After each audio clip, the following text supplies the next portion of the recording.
Assalamualaikum warahmatullahi wabarakatuh. Salam sejahtera bagi kita semua. Perkenalkan, saya Ayla Dinda Pramono, siswa SMA Negeri 13 Jakarta, yang pada kesempatan ini saya berdiri pada tim proposisi pada mosi perdebatan.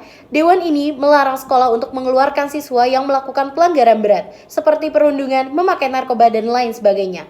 Oleh karena itu, dalam dunia kami mendefinisikan siswa merupakan seseorang anak yang berusia di bawah 18 tahun yang merupakan pelajar aktif dalam suatu sekolah, sehingga sekolah merupakan lembaga pendidikan yang memberikan dan memenuhi pemenuhan hak anak yang merupakan hak pendidikan anak yang memiliki fungsi membangun moral dan juga karakter seorang anak.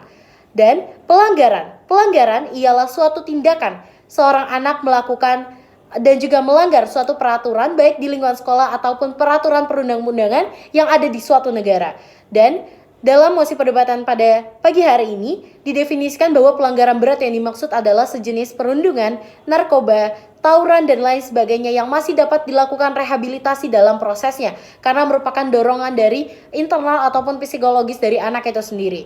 Oleh karena itu, dalam mosi perdebatan ini lahir karena banyaknya kasus pelanggaran yang melibatkan pelajar ataupun siswa-siswi yang ada di lingkungan sekolah. Misalnya pada perundungan dan juga penggunaan narkoba, dan misalnya yang dapat kita lihat bersama bahwa banyaknya kasus tawuran yang ada di sekitar kita yang melibatkan pelajar yang ada di lingkungan sekolah. Oleh karena itu, ini merupakan suatu kepentingan bersama yang harus dilakukan baik dari pemerintah maupun aspek-aspek lainnya yang ada di dunia pendidikan.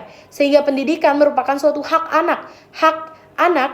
utama anak yang tercakup dalam hak hidup, tumbuh kembang, perlindungan, dan juga partisipasi yang harus didapatkan dan dipenuhi oleh aspek-aspek yang mengelilingi atau yang ada di sekitar anak itu sendiri, sehingga hal ini harus diutamakan. Dan juga banyaknya anak yang putus sekolah sehingga hilangnya pengawasan dan juga berkurangnya pengendalian terhadap anak itu sendiri. Anak yang putus sekolah ini disebabkan karena banyaknya yang disebutkan oleh mosi, yakni banyaknya sekolah yang mengeluarkan siswa yang melakukan pelanggaran berat seperti itu. Dan juga selanjutnya ialah mekanisme yang akan kami tawarkan. Dalam mekanisme kami membagi menjadi 3 tahap, yakni anak tersebut tetap harus berstatus aktif sebagai pelajar di sekolah tersebut. Sehingga dalam proses pengajarannya tidak ada diskriminasi atau tindakan kekerasan lainnya yang didapatkan oleh anak tersebut, dan juga anak tersebut tetap dijaga privasi dan perlindungannya dan mendapatkan haknya, yaitu mendapatkan perlindungan yang maksimal dan juga optimal. Selanjutnya pada tahap kedua, dalam mekanisme kami tetap melakukan pembinaan dari sekolah tersebut sehingga tetap adanya pengawasan. Misalnya dalam proses perundungan itu dapat mendapatkan pembinaan dan pendampingan psikologis, misalnya menggandeng unit pelayanan terpadu daerah. Misalnya pada Provinsi DKI Jakarta terdapat adanya Dinas Pemberdayaan Perempuan dan Perlindungan Anak yang telah menyediakan layanan terpadu yang dapat diakses secara gratis untuk perlindungan anak dan pendampingan secara psikologis dan juga hukum. Selanjutnya, apabila kasus tersebut merupakan kasus sejenis kriminal seperti narkoba atau penggunaan narkoba dan penyebarannya, kita dapat melakukan rehabilitasi dan juga pemantauan kesehatan yang dapat dilakukan oleh Unit Pemberdayaan Perempuan dan Perlindungan Anak Kepolisian Republik Indonesia.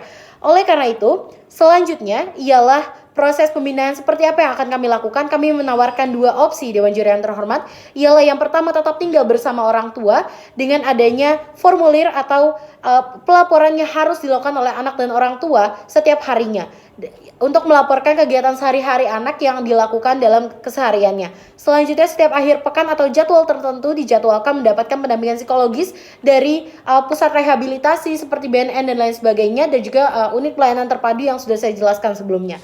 Dan opsi yang kedua, Dewan Juri yang terhormat, ialah tinggal di suatu asrama dan memindahkan sekolah. Dapat kita ingat bersama bahwa dalam mosi perdebatan saat ini tidak dilarang untuk memindahkan sekolah anak, namun yang dilarang ialah mengeluarkan sekolah anak. Oleh karena itu dapat dipilih sekolah-sekolah yang berintegrasi dengan pusat rehabilitasi atau Kepolisian Republik Indonesia, sehingga anak tersebut dapat bersekolah dan juga tetap menjalankan proses hukum yang berlaku. Dalam kurun waktu tertentu, terdapat indikator apakah anak tersebut dapat dikatakan tidak berpotensi lagi untuk menyebabkan suatu pelanggaran yang lebih berat di kemudian hari atau tidak oleh pernyataan ahli medis, sehingga kami juga menggandeng atau juga kerjasama bersama ahli medis atau UPTD terkait kesehatan lainnya. Oleh karena itu, tujuan dari perdebatan kita pada pagi hari ini ialah anak tetap mendapatkan perlindungan pendidikan yang layak dan juga anak tidak berpotensi untuk melakukan pelanggaran yang lebih masif dan juga berat lagi di kemudian hari, dan anak tetap dapat mendapatkan hak hidup dan tumbuh kembang yang baik. Oleh karena itu, saya akan menjelaskan lapisan argumen saya yang pertama, ialah anak yang melakukan pelanggaran berat masih membutuhkan pendidikan untuk hidup yang lebih layak.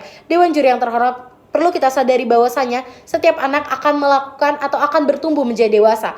Dan pada usia dewasanya ia akan memiliki keinginan untuk hidup lebih layak. Oleh karena itu, dengan mengeluarkannya dari sekolah bukan merupakan suatu solusi yang benar dan juga tepat, Dewan Juri yang terhormat.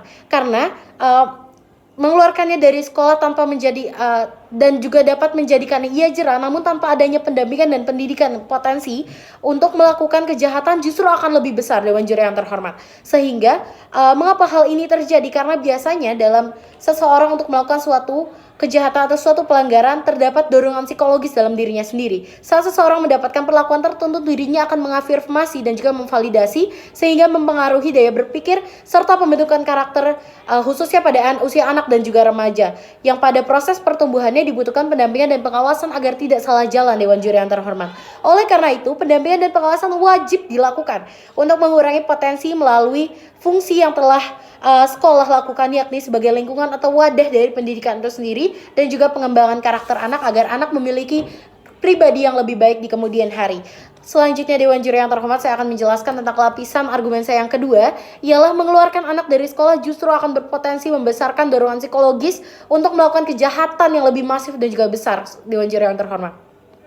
Sebagai tim proposisi atau pemerintah, kami layak memenangkan debat ini, Dewan Juri yang terhormat, karena mekanisme yang kami tawarkan jelas menguntungkan berbagai pihak. Coba Dewan Juri yang terhormat bisa bayangkan, apabila anak dikeluarkan dari lingkungan sekolah itu sendiri, lalu hanya diproses hukum atau diberikan sanksi sebagai efek jerah, tanpa adanya pendampingan, apakah tidak akan menimbulkan dendam atau trauma fisik sehingga ia dapat melakukan yang lebih besar dan juga lebih parah lagi di kemudian hari, Dewan Juri yang terhormat. Sebagai pemerintah sudah merupakan kewajiban dan tanggung jawab kami untuk dapat memberikan perlakuan yang sesuai dan komprehensif kepada warga negara kami. Penegasan dan optimalisasi kebijakan jelas berada pada pihak kami, Dewan Juri yang terhormat, sehingga kami yakin melalui mekanisme yang kami tawarkan dapat menuju tujuan dari mosi perdebatan hari ini terkait tindakan dan responsibilitas pihak kami. Kami bangga berada di pihak proposisi. Terima kasih.